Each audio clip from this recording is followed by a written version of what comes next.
അല്ലെങ്കിൽ നമ്മുടെ വയനാട് ദുരന്തം സംഭവിച്ചവർക്ക് വേണ്ടി നമുക്കെന്തെങ്കിലും ചെയ്യണ്ടേ?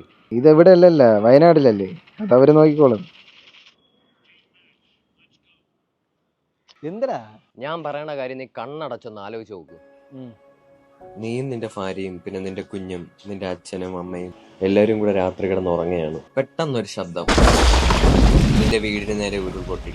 നിനക്ക് ബോധം വന്ന് കണ്ണുറന്ന് നോക്കുമ്പോൾ 3-4 പേര് ചേർന്ന് നിന്നെ എടുത്തോണ്ട് പോകുന്നു. നിന്റെ കുടുംബത്ത് ഇനി നീ മാത്രമാണ് അവശേഷിക്കുന്നതെന്ന് നിനക്ക് മനസ്സിലായി. ഇത്രയും വർഷം നീ ചോര നീരാക്കി ഉണ്ടാക്കിയ നിന്റെ വീടും നീ ജീവന് തുല്യം സ്നേഹിച്ച നിന്റെ കുടുംബവും ഒറ്റ രാത്രി കൊണ്ട് നിനക്ക് നഷ്ടമായി. ആ ഒരു അവസ്ഥയെന്ന് നമുക്കൊന്ന് ചിന്തിക്കാൻ പോലും പറ്റൂല. അപകടത്തിൽപ്പെട്ടവരെ ഊണും ഉറക്കവും കളഞ്ഞ് സഹായിച്ച ഒരുപാട് പേരുണ്ട്. നമുക്ക് അതേ ചെയ്യാൻ പറ്റുന്നില്ല. നമ്മളെ കൊണ്ട് ചെയ്യാൻ പറ്റുന്നതെങ്കിലും ചെയ്യണ്ടേ?